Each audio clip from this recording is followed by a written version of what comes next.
నమస్తే రమగారు. నమస్తే జయ. రమగారు, ఏదైనా ఒక మంచి సిరీస్ లాంటిది, అంటే పెద్దది కాకపోయినా ఒక 2-3 భాగాలు వచ్చేలాగా చెప్పుకుందామండి. చందమామ సీరియల్ ఒకటి చెప్తా. పంచకళ్యాణి. ఓ, గుర్రం అండి. గుర్రం. రైట్. గుర్రం ఏం కనపడదు కథలో, మనకి క్యారెక్టర్సే కనిపిస్తాయి. పంచకళ్యాణి కోసం చేసే ప్రయత్నం. పూర్వం ఒక రాజ్యానికి ఒక పెద్ద రాజుగారు ఉండేవారట. ఆయన కాలంలో వీరదాస్ అని ఒక అతను ఆయన ఆశ్రయించుకుని వచ్చాడు.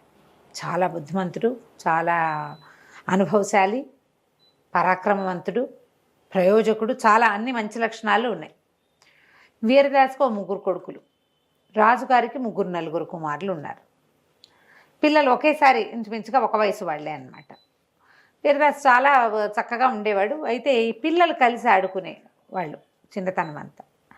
పిల్లలు పెరుగుతుంటే ఏమవుతుందంటే, క్లాస్మేట్స్ లేదా ఏదైనా ప్లేమేట్స్ అనుకో, రాజుగారి పిల్లలకు ఒక ప్రత్యేకత, ఉద్యోగస్తుల పిల్లలకి కొంచెం తక్కువ ప్రత్యేకతలు ఉంటాయి. అవును, అంతేగా ప్రయారిటీస్ ఎక్కువ ఉంటాయి కదండి. కదా, వాళ్ళకి ఇచ్చే టాప్ ప్రయారిటీ వేరు, వీళ్ళకి ఇచ్చేది వేరు. అవును, ఆ తేడాలు తెలుస్తూ ఉండేవి. ఏదో చిన్నగా తగాదాలు అవుతూ ఉండేవి. పిల్లల తగాదాలని ఎప్పుడు నాన్నలు వాళ్ళు కల్పించుకునేవాళ్ళు కాదు. ఒకసారి నువ్వా నేనా అని ఒక స్పర్ధ వచ్చింది పిల్లల్లో. వీళ్ళు కొంచెం యువకులు అయ్యారు, మరి చిన్నపిల్లలు కాదు, పెద్దవాళ్లే. 20, 25, 18 అలా, అదే 25 లోపు 18 పైన ఈ 3 కుమారులు రాజుగారి అబ్బాయిలతోటి స్పర్ధ పోరాడారు. ఈ పోరాటంలో ఏమైందంటే, రాజుగారి కుమారుల్లో ఒకడు మరణించాడు. అయ్యో, గగ్గోలెత్తిపోయింది రాజ్యం అంతా.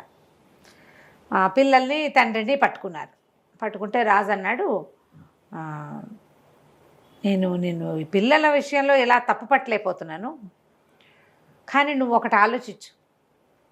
నా కుమారుల్లో ఒకరి మరణానికి కారణమైన నీ పిల్లల్ని వదిలేయాలా?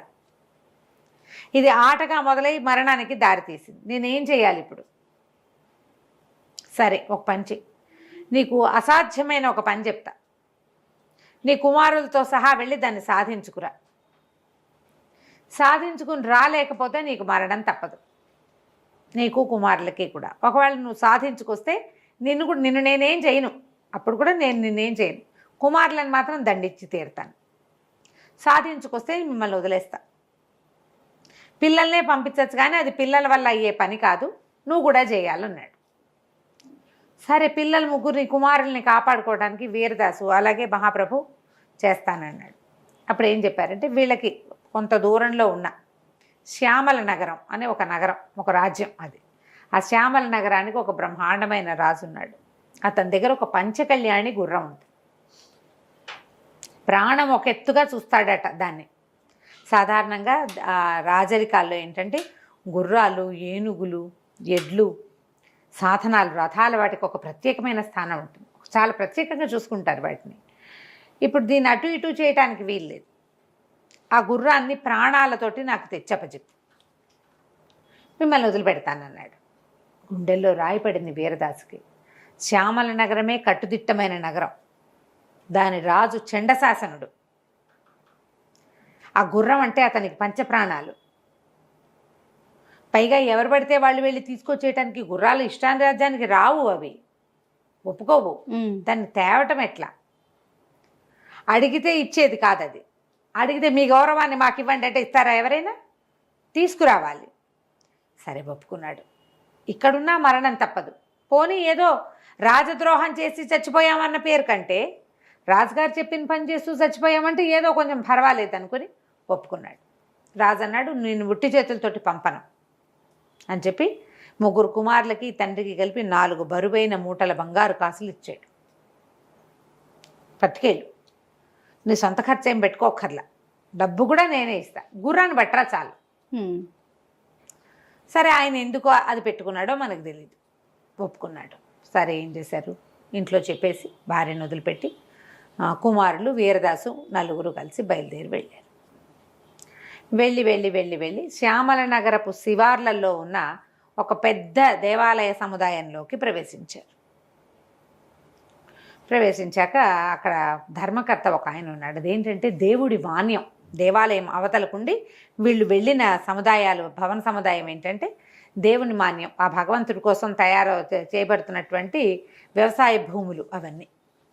బస్తాల కొద్దీ చిట్టు, తవుడు, గడ్డి అవి ప్యాక్ చేస్తున్నాయి. ఆ దేవుడి మాన్యపు గడ్డి అదంతా కూడా రాజుగారి అశ్వశాలకి వాటికి తరలించబడుతుంది. అశ్వశాలకి గోశాలకి వెళ్తుంది. చాలా గ్రాండియర్ ఉంది అక్కడ. ఎన్ని బళ్ళున్నాయో, ఎంతమంది మనుషులు ఉన్నారో. సరే, ఇతను ఏం చేశాడు, ఆ దేవాలయం ధర్మకర్త దగ్గరుండి ఈ కమతం అంతా చూసుకుంటాడు.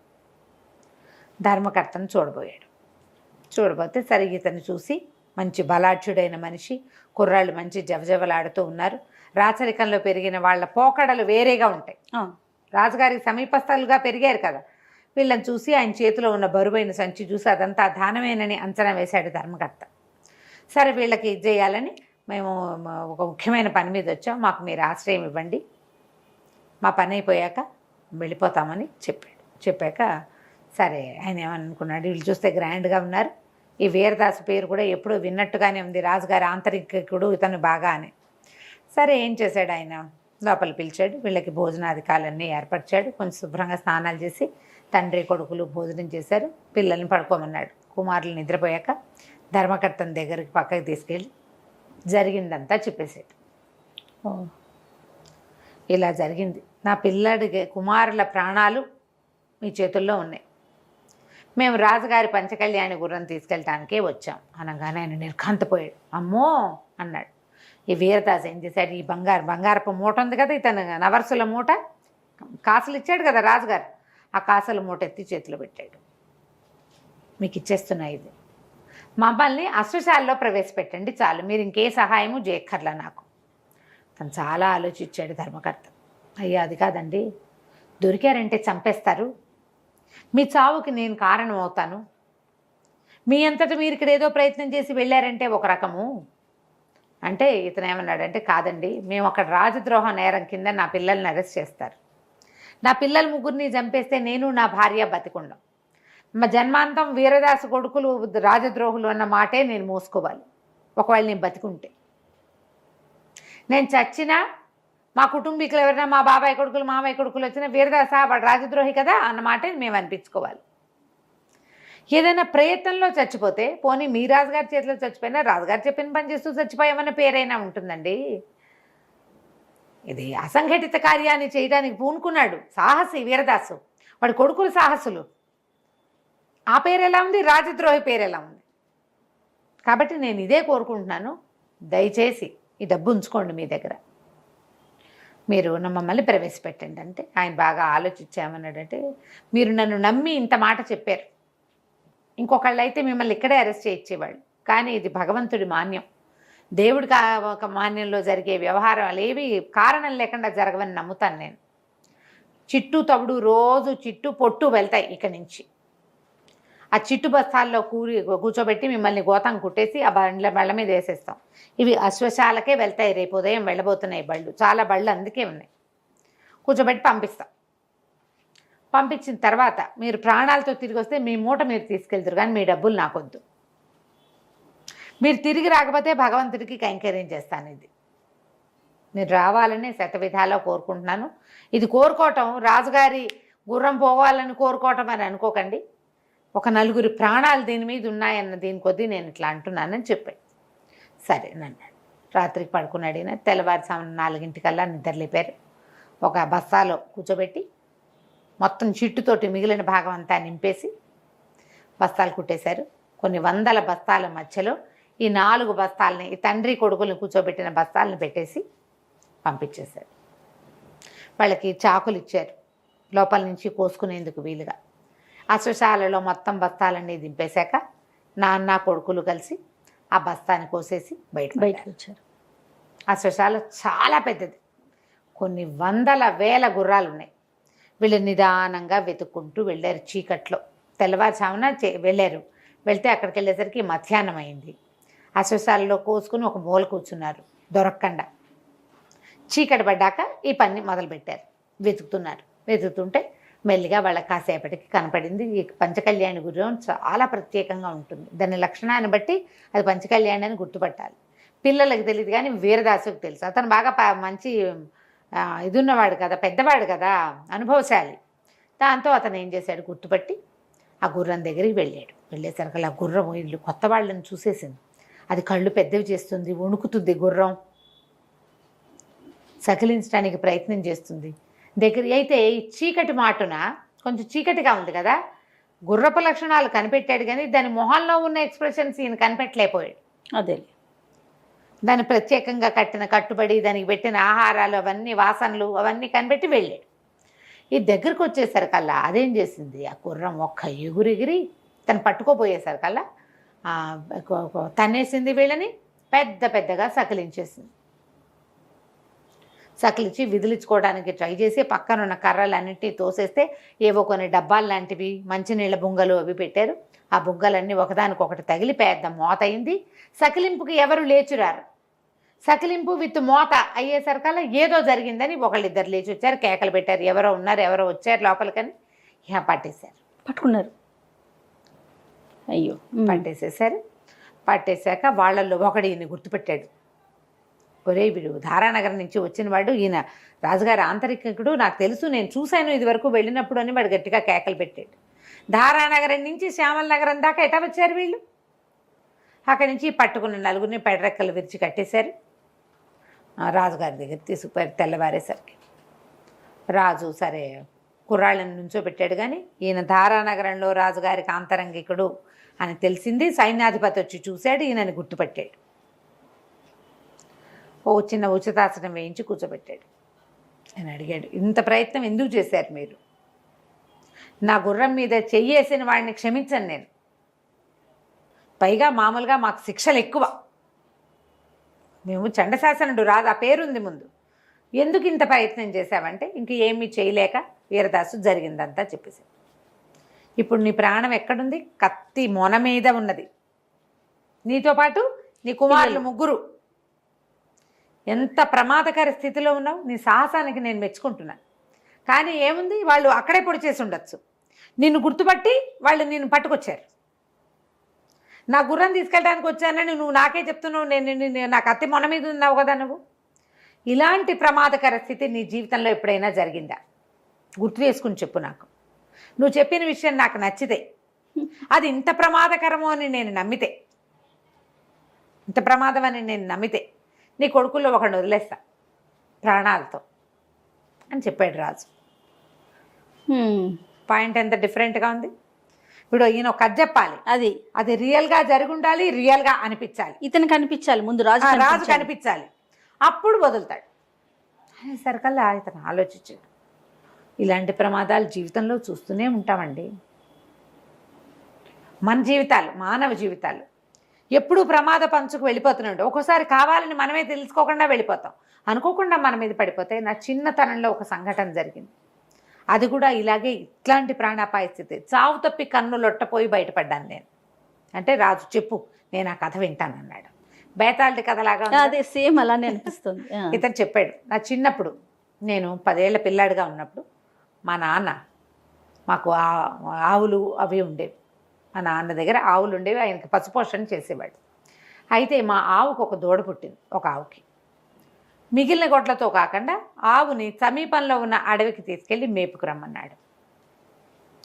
ఆవు దూడని తీసుకెళ్ళి, అయితే కాస్త సాయంకాలం అయ్యేసరికి జల్లు పడ్డం మొదలుపెట్టింది. వాన వచ్చేసి, వాన వస్తే భయంతో నేనేం చేశాను, దూడ లేత దూడ కదా, 2 రోజులు అయింది అది పుట్టి, 4 రోజులు. అందుకని గబగబా ఆవును తోలుకొని వెనక్కి వస్తుంటే వాన పెరిగిపోయింది. అక్కడ ఒక గుడిసె లాంటిది ఉంటుంది. మా ఊరికి అడవికి కొంత దూరం ఉంది, కానీ ఇది గుడ్లన్నీ వెళ్ళేంత దూరం కాదు. నేనేం చేశానంటే ఆ గుడిసెలాగా ఉన్న దాంట్లోకి ఆవును తోలి దూడను గబగబా ఎత్తుకుని దాని లోపల తీసుకుపోయాను. ఆవు దూడ నేను ముగ్గురం అలాగే ఉన్నాం. బాగా వాన, ఇంటికి వెళ్ళగలిగే దారి లేదు. దూడకేముంది, తల్లిపాలు ఉంటాయి, నేను కూడా కాసిన పాలు పీతుకుని తాగచ్చని ఉండిపోయాను అక్కడే. ఒక రాత్రి వేళ ఒక పెద్ద పిల్లి వచ్చింది. దాని వెనకాల కొన్ని పిల్లులు వచ్చినాయి లోపలికి. పిల్లిని చూస్తే ఏం భయం వేస్తుంది, కానీ పిల్లులు క్రమంగా ఒక రకంగా అరవటం మొదలుపెట్టింది.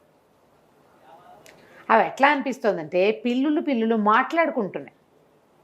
ఆ పెద్ద పిల్లి, వీళ్ళందరూ సౌండ్లన్నీ అయిన తర్వాత చిన్న పిల్లుల అంటే అన్నిటికంటే పెద్దది పైన కూర్చుంది, కొంచెం ఎత్తుగా కూర్చుంది, అవన్నీ కింద కూర్చున్నట్టు కూర్చున్నాయి. ఒకేసారి మూకొమ్మడిగా ఏదో ఆజ్ఞిస్తున్నట్టుగా, ఒప్పుకో అంటున్నట్టుగా అరిచాయి అన్నీ.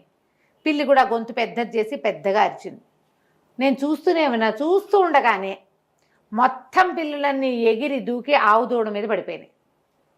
దూడవి చిన్న పిసరు కూడా మిగల్చకుండా తినేసినాయి దూడని. నేను వణికిపోతూ ఆవు చాటు నుంచున్న ఆవు కూడా బిత్తరపోయింది బెదురు కళ్ళతోటి. ఏం చేయాలో తెలియక ఆవు పెద్దదే, అది కూడా అలాగే నుంచునుంది. ఈ తినేయటం అది దానికి అర్థం కాల. మళ్ళీ పిల్లులన్నీ అరవటం మొదలుపెట్టినాయి. వాటికి ఆకలి తీర్లా. పెద్ద పిల్లి కూడా గట్టిగా అరిచింది. మొత్తం పిల్లులన్నీ ఆవు మీద పడ్డాయి. దాని ఎముకలు కొమ్ములు గిట్టలు తప్పిస్తే ఏమీ మిగల్ల. నేను ఆ గుడిసెలో ఒక మూలకి దూరి కూర్చున్నాను. ఏం చేయాలో తెలియట్లా. బయట జోరున వాన, అడవి. మా ఇల్లు చాలా దూరం కాదు, కానీ ఈ వానలో అడవిలో బయటికి వెళ్తే నేను ఏమవుతానో నాకు తెలియదు. దానితో ఈ పిల్లుల మధ్య నుంచి ఎట్లా పారిపోవాలో తెలియలే. అవేమో గుమ్మానికి ఎదురుగుండా ఉన్నాయి. ఆవైపోయింది. పిల్లులన్నీ మళ్ళీ అరవటం మొదలుపెట్టినాయి. పెద్ద పిల్లి గట్టిగా అరిచింది. నాకు తెలిసింది ఇక నాదే, నా వంతే. ఇక నా ప్రాణం ఎక్కడుంది? కత్తి మొన మీద కాదు, పిల్లి కోర మీద ఉంది నా ప్రాణం. నేను జరిగి మూలకి జరిగేటప్పుడు నాకు తెలిసింది దానికి ఇట్లా కమ్మల్లాగా పాతి పెట్టారు. ఆ కమ్మల మధ్యలో నా వీపు ఇరుక్కుంది. అంటే నేను పడతానన్నమాట అందులో. నేను ఇంకా కొంచెం కమ్మలు తోసేసి గబుక్కున ఒక్క ఉదుటన బయటకు వచ్చేసాను అందులో ఇంచి, గుడిసెలోంచి.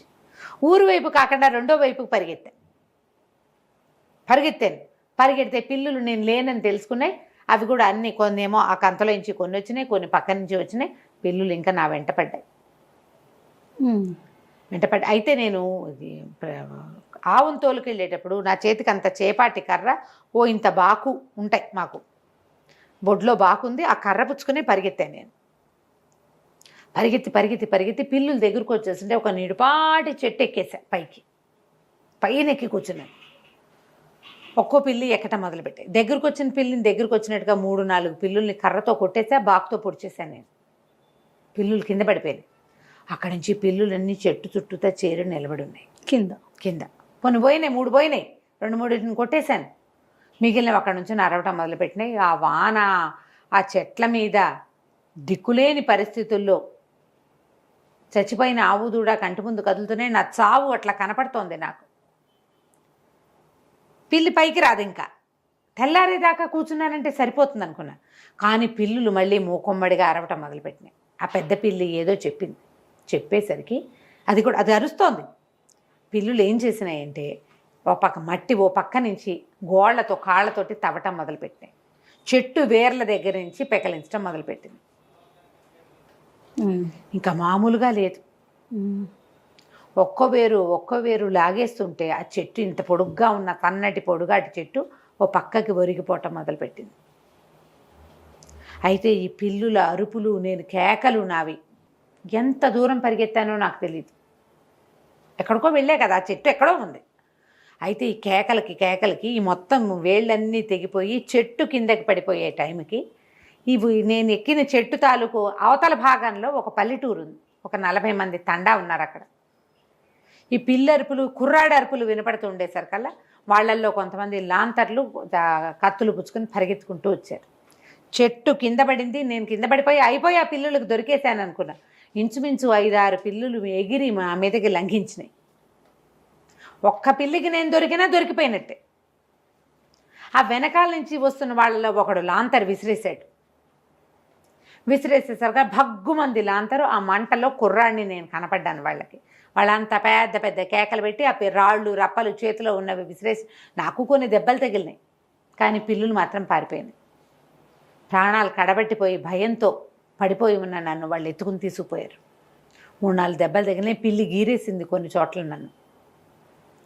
ఆ దెబ్బలు మాన్పి తెల్లవారిపోతూనే మందు రాసి మా ఇంటికి చేర్చారు. ఇది నాకు 10 ఏళ్ల లోపల జరిగింది ఈ సంఘటన. 10 ఏళ్ల పిల్లాడప్పుడే ఇలాంటి చావు కొస మీద ఉండటం ఏమిటో నేను అనుభవించాను అన్నాడు. రాజు ఆశ్చర్యపోయాడు. ఎంత ప్రమాదకర సంఘటన! నువ్వెంత ధైర్యశాలివి! భగవంతుడు నీకు అవకాశం ఇచ్చాడు కదా రెండోది. సరే, నేను కూడా నీకు అవకాశం ఇస్తాను. నీ చిన్న కడుకును వదిలేస్తున్నా, వాడిని నేనేం చేయను. ఇంకేమైనా ప్రమాదకర సంఘటనలో నువ్వు ఉన్నావా? అదేమిటో నాకు చెప్పు అన్నాడు.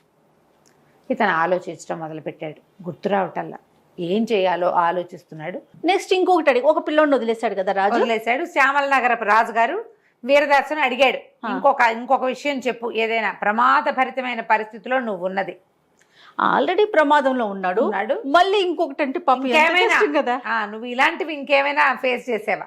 ఇప్పుడు కత్తి మొన మీద ఉన్నావు నువ్వు, అది అంటే చెప్పండి. ఆయన తెలివితేటలు తెలుసుకోవటం కోసమా, ఎలా తప్పించుకున్నాడు అని? అంటే ఇతను ఎంత సాహసో తెలుసుకోవటం కోసం ఇదే సాహసం.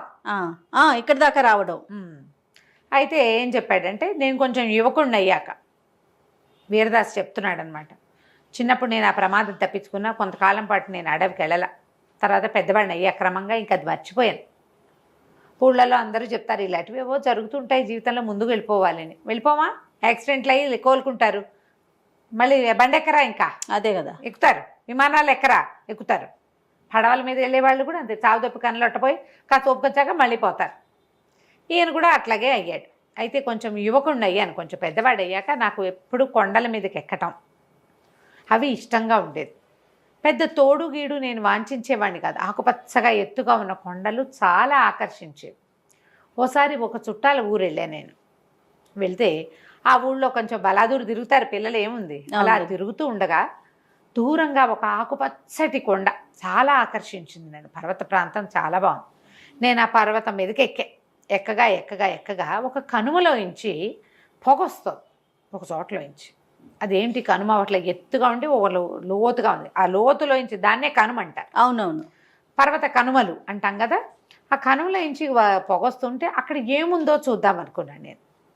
నేను ఎక్కుతున్న కొండ మీద నుంచి పక్కకి మళ్ళీ ఆ కనుమ వైపుకు వెళ్ళా. శిఖరం దాకా ఎక్కి లోపలికి చూస్తే ఆ దూరం నుంచి దూరంగా కనబడుతున్న పొగ దగ్గర నుంచి రావటం మొదలుపెట్టింది. ఆ చూసే సమయంలో పొగ ఎక్కువగా వచ్చి నేను ఉక్కిరి బిక్కిరైపోయి కనుమ వైపుకి దొర్లి పడిపోయాను. ఇట్లేడు, ఇటు వెనక్కి పడి ఉంటే ఎక్కడి నుంచి ఎక్కాడో అక్కడికే పడును, లోపలికి పడ్డాడు. లోతుకు పడిపోయాను. లోతుకు పడిపోయితే దాన్ని ఎట్లా ఎక్కాలో తెలియలా నాకు. పైగా ఈ దొర్లేటప్పుడు అదేమో సినిమానా అయితే తాపిగా దొర్లి లేచి నుంచోటానికి ఆ కొండలు మిట్టలు రాళ్ళు తగులుతాయి, తర్వాత కొమ్మలు చెట్ల కొమ్మలు దబా దిబా దబా తగిలేసినాయి. నేను కిందకి వెళ్ళి పడిపోయి స్పృహ తప్పిపోయాను. ఎప్పటికో మెలకు వచ్చింది. లేచి చూద్దును కదా, అటు ఇటు చూస్తే ఆ కనుమ చాలా ఎత్తు, అంటే నేను చాలా లోతులో పడ్డా. అది అక్కడెక్కడో కనపడుతోంది నేను పడ్డది. అసలు అది నేను పడ్డదవునో కాదో కూడా నాకు అర్థం కాలేదు. ఇటు పక్కకి పడ్డానో తెలియలే. ఏ పక్కన చూసినా నేను అడుగునున్నట్టు చుట్టూతా కొండ ఉన్నట్టు కనపడుతోంది. ప్రయత్నం చేసి ఎక్కి బయటికి వెళ్ళవలసిందే. ఇంతలో ఏమైంది, దూరంగా దబదబా అడుగుల చప్పుడు వినపడుతోంది. బరువైనవి కొన్ని మేకలు అవి వస్తున్న శబ్దము, బరువైన అడుగుల శబ్దాలు. ఎంతోమంది వస్తున్నారు అనుకున్నా నేను, కానీ ఒక్కడే వచ్చాడు. వాడు ఒక రాక్షసుడు, చాలా ఎత్తు లావు ఉన్నాడు. ఒక కంటికి ఒక గుడ్డ కట్టుకుని ఉన్నాడు, ఒక్క కన్ను లేదు వాడికి. వాడి దగ్గర ఒక 20 మేకలు, ఒక బాగా బలిసి ఎత్తుగా ఉన్న లేడి ఉన్నాయి. అన్నిటికీ మెడల్లో తాళ్ళు పట్టుకుని, మెడల్లో తాళ్ళు కట్టి తీసుకొస్తున్నాడు. అడిలిపోయాను నేను, ఏం చేయాలో తెలియలే. వాడు నన్ను చూడనే చూసేసాడు. చూసేసి వచ్చావా, బాగుంది, ఎంత రుచికరమైన ఆహారం దొరికింది, ఎంతో బాగున్నావు, రా నేను అప్పడంలాగా కరకర నవిలి మింగేస్తానన్నాడు. నాకు కాళ్ళలోకి జారిపోయింది నా ప్రాణం. ఎలాగా అనుకుని నేనేం చెప్పానంటే, నన్ను తినేయటం ఎందుకు, నీకో పంటి కిందకి కూడా రాను నేను, నన్ను తింటే నేనేం వస్తాను, నువ్వు ఎంతవాడివి నేనేమిటి, అయినా నేను వైద్యుణ్ణి, నీకు ఒక కన్ను కనపడుతున్నట్లేదు, నీ రెండో కంటికి వైద్యం చేస్తాను, నేను కంటికి వైద్యం చేస్తాను, 2 కళ్ళు కనపడతాయి, ఒక కన్ను పోయింది కదా నీకు, అదేలే అనేసరికల్ రాక్షసుడు అన్నాడు. అవును, చెట్టు కొమ్మ పొడుచుకుంది నా కంట్లో, కన్ను పోయింది, ఓ కన్నుతోటే చూస్తున్నాను నేను అన్నాడు. అనేసరికల్ నేనేం చెప్పాను, వీరదాస్ చెప్తున్నాడు అనమాట, ఎందుకు నేను నీ కన్ను రిపేర్ చేస్తాను అని చెప్పి, నువ్వు కూర్చో, నేను నీకు మంచిగా వైద్యం చేస్తానని చెప్పాను. సరే, అతనేమో ఆ మేకలన్నింటినీ ఒక గుహలోకి తోలాడు, లేడిని కూడా గుహలోకి తీసుకుపోయాడు, నన్ను కూడా గుహలోకి రమ్మన్నాడు. లోపలకు పొయ్యి సామాన్లు అన్నీ ఉన్నాయి. నేనేం చేశానంటే, ఒక చుట్టుపక్కల ఉన్న గడ్డి గాదం అన్నీ తీసుకొచ్చాను. వాడి నుంచి తప్పించుకోలేను నేను. ఆ లోపల వాడు అన్నం వండుకునే గంగాళాలు, మాంసం వండుకునే పాత్రలు చాలా ఉన్నాయి. పెద్ద పొయ్యి వెలిగించింది. ఆ వెలిగించిన పొయ్యి మీద ఈ గంగాళం పెట్టి గడ్డి గాదం ఆకులు గీకులు అన్నీ వేసి మసలు పెట్టాను. ఈ నీళ్లతోటే నీకు వైద్యం చేస్తానన్న. వాడు వైద్యం చేయించుకోవడానికి చక్కగా కింద కూర్చుని నేను పట్టుపాడిని. వాడు రాక్షసుడు 8 అడుగులు 9 అడుగులు ఉన్నాడు, నేను 5-6 అడుగులే ఉన్నా, 5-5.5 అడుగులు ఉన్నా. ఇంకా కుర్రాడు, 18 ఏళ్ళ వాడు. వాడు కింద కూర్చుని నాకు కంట్లో మందేయించుకోవటం కోసం రెడీగా కూర్చున్నాడు. నేను ఆ నీళ్లు కలుపుతున్నట్టు, నీళ్ళు వాసన చూస్తున్నట్టు, రుచి చూస్తున్నట్టు బోల్డ్ అంతా వేషం వేశాను అక్కడ. మేకలు లేడీ వాటి దారిన అవి ఉన్నాయి, వీడు తప్పిస్తే ఇంకెవ్వరూ లేరు. నేనేం చేశానంటే ఆ వేడి నీళ్ళలో కంటికి ఆవిరి పెడుతున్నట్టుగా నటించి నా దగ్గరున్న చిన్న బాకుతోటి 2వ కన్ను కూడా పూడ్చేసేవాడిది. పూడ్చేసరికి పెద్ద పెద్ద కేకలు పెట్టేశాడు రాక్షసుడు. ఓ దుర్మార్గుడా, నిన్ను నమ్మితే ఓ కన్ను లేని వాడిని 2వ కన్ను కూడా లేకుండా చేసావా, నేను చంపేస్తానని చేతులు విసిరాడు. నేను అందలేదు, గుహలోంచి పారిపోయాను. కానీ రాక్షసుడు, వాడికి అలవాటైన ప్లేస్ కదా, వాడు ఆ పోయిన ఒక తన్నుదాన్ని పరిగెత్తుకుంటూ వెళ్ళి గుహకు అడ్డంగా కూర్చున్నాడు. నేను గుహలో ఇరుక్కుపోయాను, బయటికి పారిపోలేను. వాడు కన్ను కనపడితే నా వెంట పడతాడు. 2వ కన్ను పొడి చేసి పారిపోదాం అనుకున్నా, వాడేమో గుహ గుమ్మానికి కూర్చున్నాడు. నేనేం చేయను, ఆ మేకల వెనకాల నక్కి కూర్చున్నాను. అక్కడ ఏవీ తినటానికి లేవు, తిండి లేదు, తిప్పలు లేవు. రాత్రంతా ఉన్నాను అలాగే. వాడు అలాగే కూర్చున్నాడు. వాడు కూర్చుని ఉన్నాడు. తెల్లవారింది. తెల్లారేసరికల్లా ఆ రాక్షసుడు నెత్తురు కారుతున్న 2వ కంటిని తుడుచుకుంటూ, ఏరా బతికే ఉన్నావా, నిద్ర లేచావా అని కేకలు పెట్టాడు. లేచానన్నాను. సరే ఉన్నవాడు ఎలాగూ ఉన్నావు కదా, నా మేకల్ని తోలు బయటికి, నిన్ను ఎలాగూ తినేస్తాను నేను, ముందు మేకల్ని బయటికి తోలేమన్నాడు. అప్పుడు నాకు ఒక ఐడియా వచ్చింది. నేనేం చేశాను, నా దగ్గర బాకుంది కదా, నిశ్శబ్దంగా లేడీని చంపేశాను. చంపేసి ఈ మెల్లిగా దాన్ని తోలు వచ్చేసాను. ఎలాంటి పని చూడదు.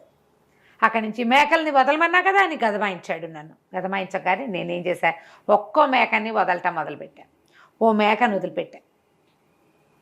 మొదటి మేక అది ఎగురుకుంటూ గుహం వైపుకి వెళ్ళింది. గుమ్మం వైపుకి వెళ్ళంగానే ఈ రాక్షసుడి దగ్గరికి వస్తున్న దాన్ని ఇట్లా గట్టిగా కావలించుకున్నాడు. కావలించుకుని, తెల్లమేక నువ్వేగా, నువ్వు నన్ను చూడలేవు, నేను నిన్ను చూడలేను, కానీ నువ్వు నన్ను చూడగలవు కదా, బాగున్నావు కదా, సరే వెళ్ళన్నాడు. వీడు మేకల్ని వాటిని ఏం చేయలేదని నమ్మకానికి అనమాట మేకను వదిలిపెట్టాడు. నేను ఈ లోపల లేడి తోలు ఒలుస్తూనే, లేడేమిటి దాన్ని నోరు కట్టేసి చంపేశాడు.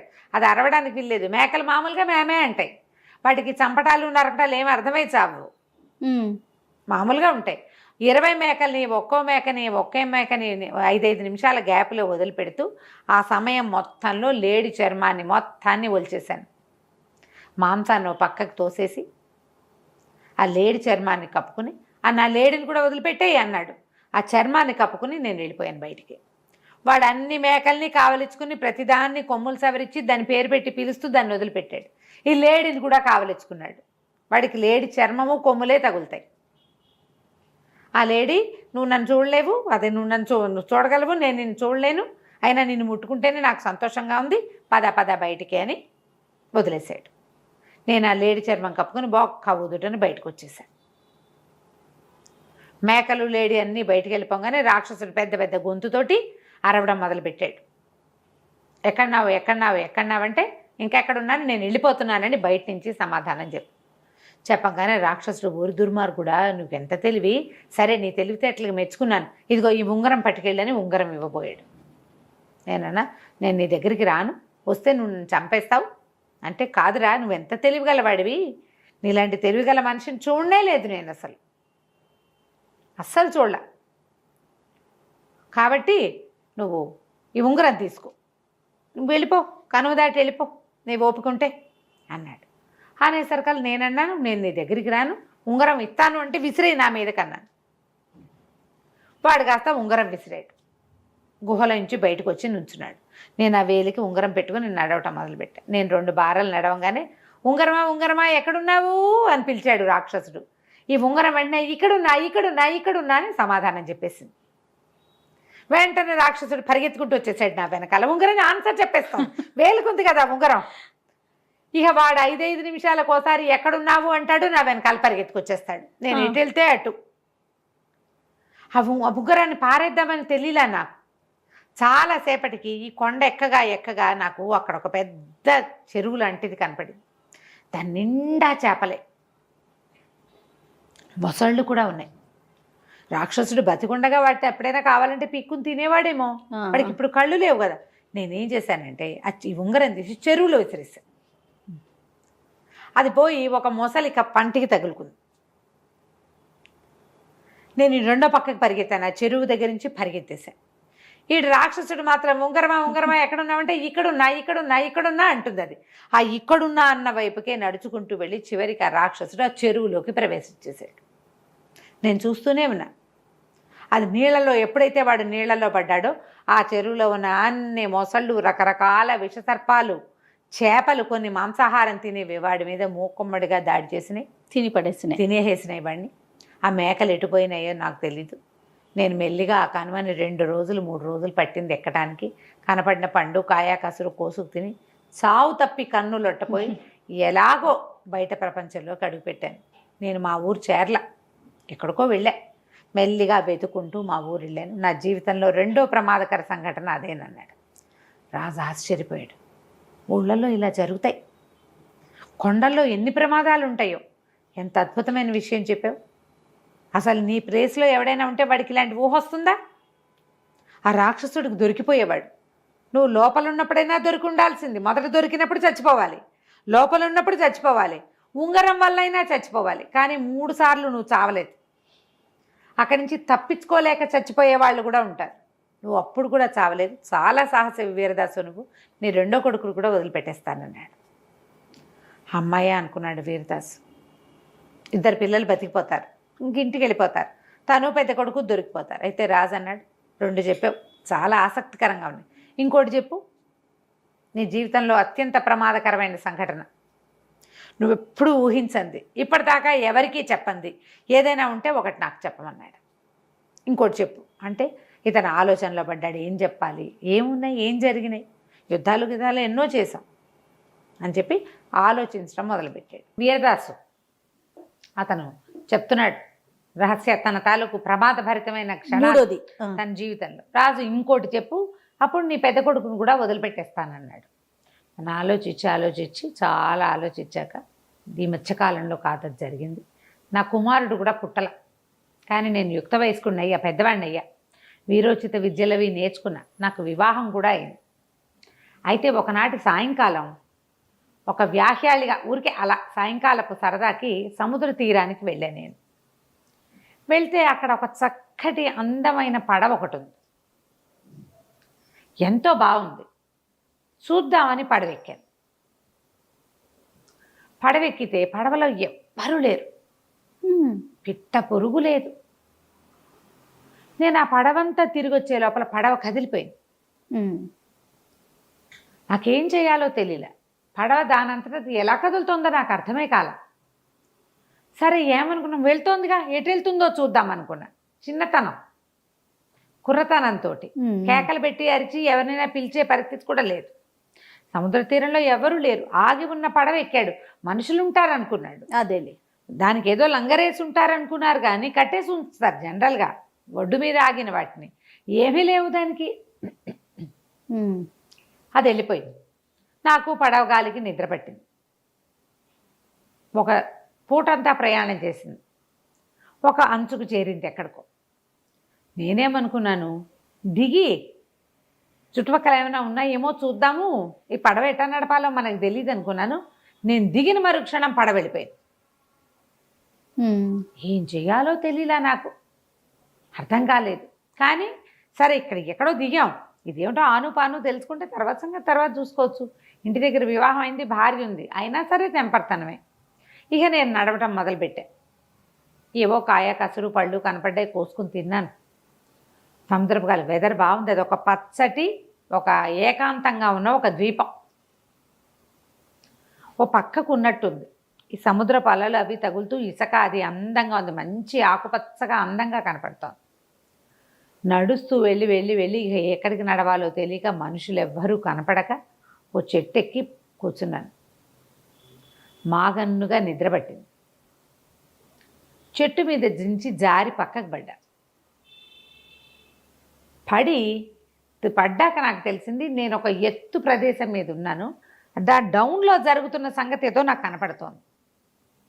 ఆ డౌన్లో ఒక అమ్మాయి ఓ 25 26 4 ఉంటాయి.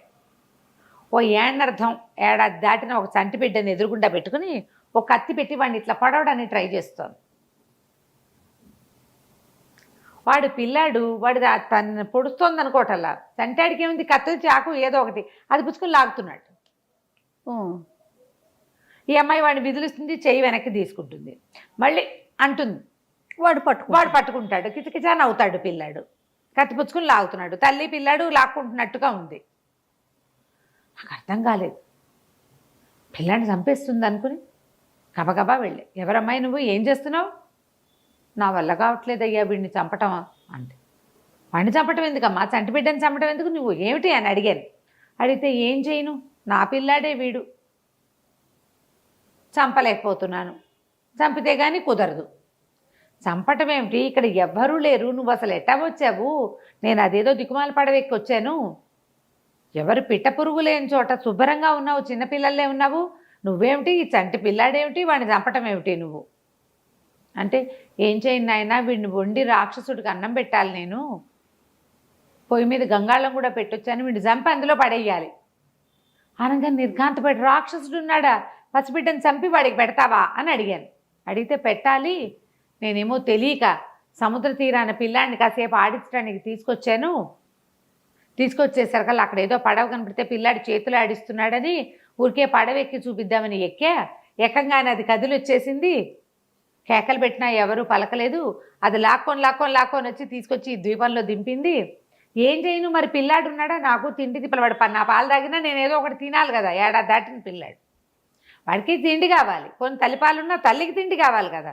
దిగాను, అంతా వెతికేసరికల్లా ఇక్కడ ఒక రాక్షసుడికి దొరికిపోయాను, వాడికి ఏమైనా వండి పెట్టాలి, వంట చేసి పెడుతున్నాను, పిల్లాన్ని చంపి పెడతావా పెట్టవా అంటున్నాడు, చంపి పెడతానన్నాను, ఆ పెడతానంటే వీడిని చంపలేకపోతున్నాను పసిపిల్లాడిని అని వలవలా ఏడ్చింది. ఏడవంగానే నన్ను ఏం చేసావంటే, నేనేం చేయను, వాడు పొయ్యి వెలిగించి దాని మీద గంగాళం ఎక్కించి పెట్టాడు, గంగాళంలో నీళ్లు నేనే పోసొచ్చాను, చంపేసి పిల్లాడిని అందులో కూర్చోబెట్టాలి. సరే పద ముందు అక్కడికి వెళ్దామని చెప్పి ఆ చంటి పిల్లాడిని తల్లిని పుచ్చుకుని ఆ గంగాళం దగ్గరికి వెళ్ళాను. వెళ్ళేసరికల్లా అక్కడికి గంగాళం కింద మంట పెట్టి నీళ్లు మా సలసల్లాడిపోతాయేమని మంట అమ్మాయి చిన్నది చేస్తోంది, వాడు వచ్చి పెద్దది చేస్తున్నట్టు రాక్షసుడు. మంట పెరిగితే ఇంత పెద్ద గంగాళం అది మరగాలి కదా. సరే ఇదేం చేశాడు, దగ్గరికి వెళ్ళి చూసేసరికల్లా రాక్షసుడు ఇంకా దగ్గర లేడు. గంగాళం నేనేం చేశాను, మంట కొంచెం చిన్నది చేసి పిల్లాడిని అవతల ఎక్కడైనా దాచేయి గంగాళంలో పెట్టానని చెప్పు అని పోయి నేను గంగాళంలో కూర్చున్నాను. ఆ గంగాళంలో వీరవదాస్ ఎక్కి కూర్చున్నాడు, గంగాళం మీదకి మూత వేసుకుని లోపల కూర్చున్నాడు. ఏదో కాస్త వేడిగా ఉంటుంది అంతే కదా, సన్న మంట, ఆ గంగాళం ఇత్తడికి అది వేడెక్కాలి కదా. సరే ఇతను ఏం చేశాడు, కింద 2 చెక్కముక్కలు ఈ చెట్టు కొమ్మలు విరిచి గంగాళంలో పడేసి అందులో కూర్చున్నాడు. కూర్చునేసరికల్ రాక్షసుడు వచ్చాడు ఇందులోకి. చంపేశావా అని అడిగాడు. చంపాను, ఇందులో పడేశాను అంతే. సరే అని వాడు వచ్చి దగ్గర కూర్చుని మంట పెట్టడం మొదలుపెట్టాడు. దగ్గర కూర్చుని మంట పెడితే కాలదు. ఈ అమ్మాయికి ఏం చేయాలో తెలియదు, అమ్మాయి అటు ఇటు తిరుగుతాను, దానికి ఏం చేయాలో తెలియట్లా. నేనేమో గంగాళంలో ఉన్నాను, క్రమంగా నీళ్లు వేడెక్కి కాళ్ళు కాలిపోవటం మొదలుపెట్టినాయి. 2 చెట్ల కొమ్మలు వేసాడు, ఎంతసేపు కాస్తాయి అవి, అదే కదా, వేడికి మెల్లిగా వేడెక్కిపోతాయి కదా. అయితే ఇంతలో ఏమైంది, రాక్షసుడు కొద్దిగా వాడికి ఆ పొయ్యి పక్కన కూర్చున్నాడు కదా, మాగన్నుగా నిద్ర పట్టింది. వాడు ఎప్పుడైతే నిద్ర పట్టిందో ఈ అమ్మాయి గబుక్కన గంగాళం మూత తీసింది. పడుకున్నాడు, లేచి వచ్చేయమని ఆ కాలిపోతున్న గంగాళం నుంచి ఎట్టాగొట్టా బయటపడ్డా నేను. బయటపడేసి చూస్తే వాడేమో నిద్రపోతున్నాడు. ఈ అమ్మాయి పిల్లాన్ని ఎత్తుకుని ఒక పక్కన నుంచింది. ఏం చెయ్యాలి మాకు తెలియదు, ఎలా బయటపడాలి, ఎట్లా బయటపడాలో తెలీదు, ఎటు వెళ్తే వాడు ఏం చేస్తాడో తెలియదు. సరే ఇంతకీ ఏం చేసాం, ఈ లోపల అమ్మాయి ఆ మోతలు ఉన్న బల్లెని చూపించింది. ఆ బల్లెని చూపించి ఈ రాక్షసుడిని ఏదైనా చేయమని సైగ చేసింది. నేను అటు వెళ్ళి ఆ బల్లెని తీసుకొచ్చుకున్నా. రాక్షసుడు గాఢంగా నిద్రపోతున్నాడు. మొదట మాగన్నుగా పట్టింది నిద్ర, ఒళ్ళెరక్కండా పడుకున్నాడు. వాడు అన్నం తిండి తయారవుతుంది, నరమాంసం తినచ్చు అన్న ఉద్దేశంతో ప్రశాంతంగా పడుకున్నాడు. సరే నేను అటు ఇటు చూసి ఇంకెవరైనా ఉన్నారా ఏమిటి అమ్మాయిని అడిగా. ఎవ్వరూ లేరు, అక్కడ ఒక్క రాక్షసుడే ఉన్నాడు. ఆ పడవ వాడిదే, అదే ఇట్లా పిచ్చి మొహాల్లో ఉన్న మనుషుల్ని తీసుకొస్తుంది. దానికి వేరే దారి లేదు, ఆ పడవ నుంచి పడవ తప్ప దానికి రెండో దారి లేదు. అది రోజు లేదా కొన్ని వారానికి ఒక రోజు అక్కడికి వస్తుంది. నిర్ణీత సమయం తర్వాత నడిచి వచ్చేస్తుంది, మళ్ళీ వెళ్తుంది. మళ్ళీ వస్తుంటా పడవ అట్లా తిరుగుతుంటుంది. ఏ పిచ్చి విధమైన అందులో ఎక్కితే అది ఇక్కడికి వచ్చేస్తుంది. అట్లా ఆ అమ్మాయి వచ్చింది. 3 రోజులు తిరిగేసరికి, వారం తిరిగేసరికి నేను కూడా వచ్చాను. సరే ఆ బల్లెని తీసుకున్నాను. అలాగా ఇటు పక్క నుంచి నిలబడి ఆ రాక్షసుడి తలలో ఇంచి మొహం మీద నుంచి నేలలోకి పాతుకుపోయేలాగా ఆ బల్లెని వేసి గుచ్చేశాను. రాక్షసుడి మొహం నేలకి తాపటం పెద్దవాడు కళ్ళు తెరిచి కూడా నన్ను చూడలేకపోయాడు. గిలగిలా కొట్టుకుని మరణించాడు. సరే అక్కడే ఉన్న బేబో కాయ కసురు ఆ అమ్మాయి వంట చేసుకుంటోంది. కాస్త అన్నం పెట్టింది నాకు. పిల్లాడిని ఎత్తుకుని ఉంచుంది. ఏం చెయ్యాలి మేము సముద్ర తీరం వైపుకు వెళ్ళిపోయాం ఇద్దరం కలిసి. చూద్దాం ఏం జరుగుతుందని. విచిత్రంగా మమ్మల్ని ఇద్దరిని అక్కడికి తీసుకొచ్చిన పడవ రెడీగా నుంచుంది అక్కడ. అదేం చేస్తుంది, ముందు మనుషులు తిరిగే తీరం వైపుకి వెళ్తుంది. అది అక్కడ ఎవడైనా ఎక్కితే తీసుకొచ్చేస్తుంది. ఎవరు ఎక్కకపోయినా సరే దాని టైం అయ్యాక దాని అంతటా అది వచ్చేస్తుంది. అలా అలవాటుగా తిరుగుతోంది అనమాట. షట్లింగ్ చేస్తుంది అది. గభాలను మేమిద్దరం ఆ పడవలోకి ఎక్కేసాం. ఆ అమ్మాయి చంటి బిడ్డని ఎత్తుకుని వచ్చేసింది. ఇద్దరం ఎక్కాం. సముద్ర తీరంలో దిగాం. ఆ అమ్మాయి పిల్లాన్ని ఎత్తుకుని వెళ్ళొస్తానని చెప్పి వెళ్ళిపోయింది. ఆ అమ్మాయి ఎవరో కూడా నాకు తెలియదు. పిల్లాడు మాత్రం ముద్దులు మూటకట్టే పిల్లవాడు ఏడాది దాటినవాడు. నేను ఇంటికి వచ్చాను. ఆ తర్వాత మా నాన్నతోటి ఇవన్నీ చెప్తే ఇట్లాంటి ప్రమాదాల జోలికి వెళ్ళొద్దు, ఈసారి తప్పించుకున్నావు, ప్రతిసారి నీకు భగవంతుడు అవకాశం ఇవ్వడన్నాడు అని చెప్పేసరికల్ ఈ రాజుగారు ఒక కుర్చీలో కూర్చొని మాట్లాడుతున్నారు కదా, రాజు వీరదాసు. రాజుగారి కుర్చీ వెనకాల నుంచి ఒక నడివయసు ఆవిడ వచ్చింది. వీరదాసు బాగున్నావా, నువ్వు రక్షించిన పిల్లాడు వీడే అని రాజును చూపించింది. అబ్బా చూపించి, మరి నాయన వాళ్ళ నా ప్రాణాల రాక్షసుడి దగ్గర నుంచి నిన్ను నన్ను రక్షించిన వాడు ఇతనే, ఆ పడవలో తీసుకొచ్చి వదిలిపెట్టాడు, ఆ రాక్షసుడిని చంపి నిన్ను రక్షించాడు అని చెప్పి చాలా సంతోషించింది. సూపర్. రాజు ఆశ్చర్యపోయాడు. నేను ఈ కథని మా అమ్మ దగ్గర కొన్ని వేల సార్లు విన్నా, కానీ ఇలాంటివి ఎప్పుడైనా జరుగుతాయా అని చాలా ఆశ్చర్యపోయాను. ఇది నిజంగానే జరిగిందని నేను ఇవాళ నిజంగా నమ్ముతున్నా. మా అమ్మ చెప్తే నిజమే, కానీ ఎక్కడో ఒక అపనమ్మకం ఉండేది. నీకు వచ్చిన ప్రమాదాలు విచిత్రమైనవి, కానీ నువ్వు ఎంత ధైర్యంగా వాటిలో నుంచి బయటపడ్డావు. చాకచక్యంగా మీ అబ్బాయిని వదిలిపెట్టేస్తున్నా. నీ ప్రమాదాన్ని నమ్మాను నేను. తర్వాత నిన్ను కూడా నమ్ముతున్నా. నీ వల్లే ఇవాళ నేను రాజుగా ఉన్నా. ప్రాణాలతో ఇవాళ నీ సాహసం కూడా నాకు చాలా నచ్చింది. నీ 3 కుమారులను కాపాడుకోవటం కోసం నువ్వు ఇంత పని చేయటానికి, ప్రాణానికి ఇదయ్యి నలుగురు చచ్చిపోవడానికి కూడా సిద్ధపడి, రాజద్రోహ నేరం కాకుండా ఏదో రాజాజ్ఞ నెరవేరుస్తూ చచ్చిపోవడానికి సిద్ధపడిన నీ సాహసం నాకెంతో నచ్చింది. నా పంచకళ్యాణి నీదే, పట్టుకెళ్ళిపో. నా దగ్గర ఎన్నో అనేకమైన అమూల్యమైన రత్నాలు ఉన్నాయి మా ఖజానాలో. కొన్ని రత్నాలను కూడా నీకు ఇస్తానని బోల్డంత డబ్బు, వజ్రాలు, వైఢూర్యాలు, రత్నాలు అమూల్యమైనవి ఇచ్చి అతన్ని పంచకళ్యాణితో సహా పంపించాడు. ఈ నగరం నుంచి మళ్ళీ అక్కడికి వెళ్ళిపోయారు. సొంత ఊరికి వెళ్ళేసరికి ధారానగరానికి రాజుగారు చాలా సంతోషించి, నీలాంటి సాహసం ఉండాలి, పిల్లల తగాదాల వల్ల ఇలాంటి ప్రమాదం వచ్చింది, ఇక ముందు ఇలాంటి ప్రమాదాలు రాకుండా చూసుకుందాము, నువ్వే నా ఆంతరంగిక సలహాదారుగా ఉండుగానని చెప్పేసి ఆ పంచకళ్యాణిని ఉంచుకుని ఇతన్ని కూడా తన కుమారులతో సహా తన ఆస్థానంలోనే మళ్ళీ అట్టు పెట్టుకున్నాడు. కథ కంచికి మనం ఇంటికి.